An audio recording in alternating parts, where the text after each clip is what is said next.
وہ اپنے بیٹوں سے خوش ہے اور میں بھی مسیح سے بہت خوش ہوں۔ بھائی یوسف 18ویں آیت میں اس کی حیثیت کیا ہے؟ ہارون کی اولاد کے سب مرد اس میں سے کھائیں، یہ تمہاری پشت در پشت خداوند کی آتشین قربانیوں میں سے یہ ان کا حق ہوگا، جو کوئی انہیں چھوئے گا وہ پاک ٹھہرے گا۔ جی، اس آیت میں آپ اناج کی قربانی کو کیسے دیکھتے ہیں؟ صرف یہی پاک نہیں بلکہ جو اس کو چھوتا ہے وہ بھی لازمی طور پر پاک ہونا چاہیے، اور یہ ہمیں مسیح کا کردار اور ایمانداروں پر اس کی بھلائی کا اثر دکھاتا ہے۔ بھائی یوسف اس باب میں 19ویں آیت سے 23ویں آیت بھی اناج کے نذرانے کے بارے میں بات کرتی ہیں۔ جی، لکھا ہے کہ اور خداوند نے موسیٰ سے کہا کہ جس دن ہارون کو مسح کیا جائے اس دن وہ اور اس کے بیٹے خداوند کے حضور یہ چڑھاوا چڑھائیں کہ ایفا کے 10ویں حصے کے برابر میدہ آدھا صبح کو اور آدھا شام کو ہمیشہ نذر کی قربانی کے لیے لائیں۔ وہ توے پر تیل میں پکایا جائے، جب وہ تر ہو جائے تو اسے لے آنا، اس نذر کی قربانی کو پکوان کے ٹکڑوں کی صورت میں گزراننا تاکہ وہ خداوند کے لیے راحت انگیز خوشبو بھی ہو، اور جو اس کے بیٹوں میں سے اس کی جگہ کاہن ممسوح ہو وہ اسے گزرانے۔ یہ دائمی قانون ہوگا کہ وہ خداوند کے حضور بالکل جلایا جائے۔ کاہن کی ہر ایک نذر کی قربانی بالکل جلائی جائے، وہ کبھی کھائی نہ جائے۔ آخری حصے پر تبصرہ چاہتے ہیں جو اس دن سے متعلقہ ہے جب ہارون اور اس کے بیٹوں کو مسح کیا گیا۔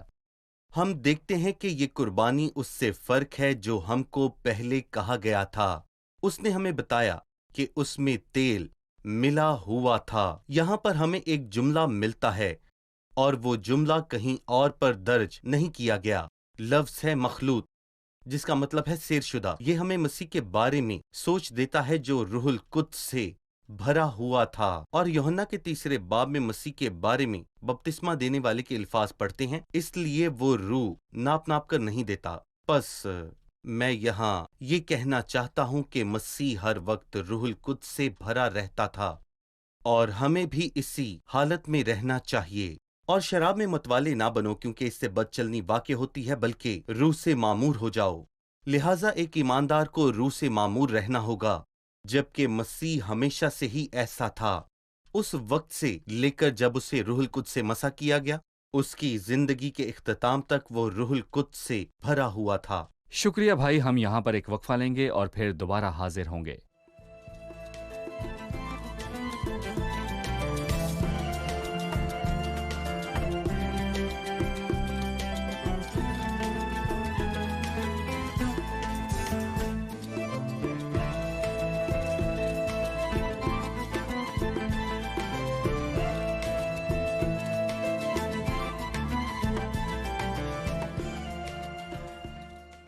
آیت 26 میں ہم پڑھتے ہیں جو کاہن اسے خطا کے لیے گزرانے وہ اسے کھائے، وہ پاک جگہ میں یعنی خیمہ اجتماع کے صحن میں کھایا جائے۔ یہاں اس نے خطا کی قربانی سے کیسے کھایا؟ بھائی 24ویں آیت سے وہ شروع کر کے خطا کی قربانی کے بارے میں بات کر رہا ہے، اور سوال کاہن کے بارے میں ہے جو اسے پیش کرتا ہے۔ وہ پاک جگہ یعنی خیمہ اجتماع کے صحن میں کھایا جائے۔ اس قربانی میں کیا تصور پایا جاتا ہے؟ خطا کی قربانی سے کھانے میں ہم روحانی مطلب لیتے ہیں کہ ایک شخص کا اپنے بھائی کے ساتھ گناہ میں اتحاد ہے، گویا وہ گناہ کرنے والوں کے ساتھ ایک ہے۔ پس کاہن خطا کی قربانی پیش کرتا ہے تاکہ اس شخص کا کفارہ ہو جس نے گناہ کیا ہے، لیکن اسے پیش کرنے کے بعد وہ شخص اسے کھاتا ہے، اور ہم نئے عہد نامے میں اس کی تصویر دیکھتے ہیں جب اس نے پہلے کرنتھیوں کے 5ویں باب میں کہا، اور تم افسوس تو کرتے نہیں تاکہ جس نے یہ کام کیا ہے وہ تم سے نکالا جائے، بلکہ شیخی مارتے ہوئے۔ وہ ماتم کیوں کرتے ہیں؟ کیونکہ ان میں سے کسی نے گناہ کیا ہے، لیکن یہ کام خود نہیں کیا، نہیں، لیکن کاہن ہوتے ہوئے ہمیں گناہ کی قربانی میں سے کھانا چاہیے۔ یہ روحانی معنی ہے، لیکن افسوس کہ یہودی لوگوں نے اس کا بہت غلط طریقے سے استعمال کیا تھا، خوفناک طریقے سے، جیسے ہم ہوسیہ کی پیشن گوئی میں پڑھتے ہیں، اور میرے خیال سے ہم مسیح میں بھی اس طرح کی چیزیں دیکھ سکتے ہیں۔ لیکن ہوسیہ کی پیشن گوئی میں کیا ہوا تھا؟ اس نے کہا وہ میرے لوگوں کے گناہ پر گزران کرتے ہیں اور ان کی بدکاری کے آرزو مند ہیں، لہذا کیونکہ میں خطا کی قربانی کھاتا ہوں اس لیے میں لوگوں کو گناہ کرنے کی ترغیب دیتا ہوں، کیونکہ مجھے اس سے فائدہ ہوگا۔ وہ خطا کی قربانی لائیں گے اور میں گوشت کھاؤں گا۔ جیسا کہ میں نے آپ سے پہلے کہا کہ یہ برائی یہودیت میں پائی جاتی تھی اور اسی طرح کا کچھ مسیحت میں بھی، خاص طور پر قرون وسطی کے دور میں۔ لہٰذا خطا کی قربانی سے کھانے کا مطلب اس قربانی میں ایک ہونا ہے اور اپنے بھائی کے گناہ کو ایسے سمجھنا جیسے میرا ہے۔ اور یہ ہمیں بتاتا ہے کہ دوسروں کے گناہوں کو کھودنا اور ان کو پھیلانا صحیح۔ اور ان پر گھورنا آسان نہیں ہے، لیکن دیندار روحانی شخص جو ایک کاہن کا دل رکھتا ہے، بالکل۔ جب اس کا بھائی گرتا ہے تو وہ اس کے ساتھ اتحاد کرتا ہے اور دعا کرتا ہے اور یہ سمجھتا ہے کہ اس کے بھائی کا گناہ اس کا اپنا گناہ ہے۔ یہاں تک کہ ہم پرانے عہد نامے میں دانیل کی کتاب کے 9ویں باب میں، عزرا اور نہمیہ کے 9ویں باب میں ہم دیکھتے ہیں وہ تینوں دیانت دار تھے، دانیل، عزرا اور نہمیہ، لیکن اس کے باوجود انہوں نے لوگوں کے گناہوں کا اقرار کیا۔ تو انہوں نے یہ نہیں کہا کہ لوگوں نے گناہ کیا، بلکہ ہر دفعہ کہا گناہ ہم نے کیا اور بدی ہم نے کی، رسوائی ہمارے لیے اور ہمارے باپ دادا کے لیے ہے۔ اگرچہ کہ وہ لوگ 100% اچھے لوگ تھے، وہ متحد تھے اور مسیح نے بھی یہی کیا۔ زبور و نطر میں لکھا ہے، اے خدا تو میری حماقت سے واقف ہے۔ مسیح نے کیا حماقت کی؟ اور میرے گناہ تجھ سے پوشیدہ نہیں ہیں۔ گناہ کہاں ہیں؟ یہ میرے گناہ ہیں، لیکن مسیح نے میرے ساتھ اتحاد کیا اور انہیں خدا کے سامنے قبول کیا۔ شکریہ۔ خطا کی قربانی کے بارے میں گفتگو کے آغاز میں ہم پڑھتے ہیں، اور خداوند نے موسیٰ سے کہا، ہارون اور اس کے بیٹوں سے کہہ کہ خطا کی قربانی کے بارے میں شرع یہ ہے، جس جگہ سوختنی قربانی کا جانور ذبح کیا جاتا ہے، وہیں خطا کی قربانی کا جانور بھی خداوند کے آگے ذبح کیا جائے، وہ نہایت پاک ہے۔ پاک روح نے خطا کی قربانی کے متعلق نہایت پاک کے لفظ کو درج کرنے کی پرواہ کی، اور اس نے سوختنی قربانی کے ساتھ بھی جوڑا۔ آپ کیا کہیں گے؟ نہایت پاک، ان کا ذکر 2 دفعہ آیا ہے، ایک دفعہ آیت 25 میں جو ابھی آپ نے پڑھی، اور دوسری دفعہ آیت 29 میں کہ یہ نہایت پاک ہیں، اور در حقیقت اگر مسیح پاک نہیں تھا تو وہ خطا کی قربانی کے قابل نہ ہوتا، لیکن وہ قابل تھا، اور یقینی طور پر اس لیے خطا کی قربانی نہایت پاک ہے۔ جس نے ہمارے گناہوں کو اٹھا لیا وہ شخص تھا جو گناہ سے واقف نہ تھا، جیسے کچھ بدکار لوگ دعویٰ کرتے ہیں۔ اگر مسیح کا گناہ سے کوئی بھی تعلق ہوتا تو وہ ہمارے گناہوں کا کفارہ دینے کے قابل بالکل بھی نہیں ہو سکتا تھا، اور تم جانتے ہو کہ وہ اس لیے ظاہر ہوا تھا کہ گناہوں کو اٹھا لے جائے، اس کی ذات میں گناہ نہیں۔ صحیح۔ بھائی یوسف تو روح القدس نے قربانی کے ہر ایک قطرے کی پرواہ کی جب اسے ذبح کیا گیا۔ صحیح۔ پھر 27ویں آیت میں کہا، جو کچھ اس کے گوشت سے چھو جائے وہ پاک ٹھہرے گا، اور اگر کسی کپڑے پر اس کے خون کی چھینٹ پڑ جائے تو جس کپڑے پر اس کی چھینٹ پڑی ہے تو اسے کسی پاک جگہ میں دھونا، اور مٹی کا وہ برتن جس میں وہ پکایا جائے توڑ دیا جائے، پر اگر وہ پیتل کے برتن میں پکایا جائے تو اس برتن کو مذبح کے پانی سے دھویا جائے۔ اس نے ہر اس جگہ اور برتن کی پرواہ کی جس میں خون موجود تھا، یا قربانی کے گوشت کے ہر حصے کو جو خیمہ اجتماع کے اندر تھا۔ میں کہنا چاہوں گا کہ خدا کی قربانی کے خون کی تعریف جو مسیح کے خون کے لیے خدا کی تعریف کی چھوٹی سی شبیہ تھی، تو خیال کرو کہ وہ شخص کس قدر سزا کے لائق ٹھہرے گا جس نے خدا کے بیٹے کو پامال کیا، اور عہد کے خون کو جس سے وہ پاک ہوا تھا ناپاک جانا، اور فضل کے روح کو بے عزت کیا۔ ہمارے ناظرین کے لیے ایک سادہ سی تشریح یہ ہے کہ قربانی پیش کرتے ہوئے اگر خون کا کوئی قطرہ کسی بھی کپڑے پر گرے جو خیمہ اجتماع کے اندر ہے تو پھر اسے اس کے ساتھ خیمے سے باہر نہیں نکلنا چاہیے۔ خون ہمیشہ خیمہ اجتماع کے اندر رہنا چاہیے تھا، اس لیے لباس کو دھونا پڑتا تھا تاکہ خون خیمہ اجتماع سے باہر نہ نکلے، اور مٹی کا وہ برتن جس میں پکایا جائے توڑ دیا جائے، کیونکہ خون اس کے سوراخوں میں جا سکتا ہے، لہٰذا اسے باہر نہیں نکلنا چاہیے اور کسی اور چیز میں استعمال نہیں ہونا چاہیے۔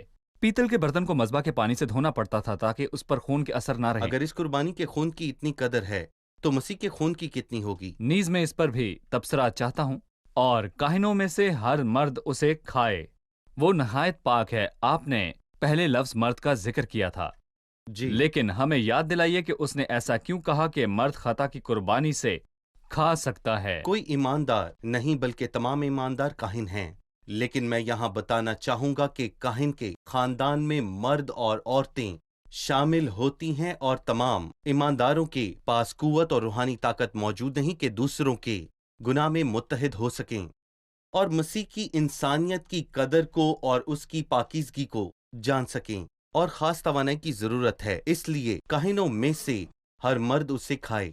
پس جس خطا کی قربانی کا کچھ خون خیمہ اجتماع کے اندر پاک مقام میں کفارے کے لیے پہنچایا گیا، اس کا گوشت کبھی نہ کھایا جائے، بلکہ وہ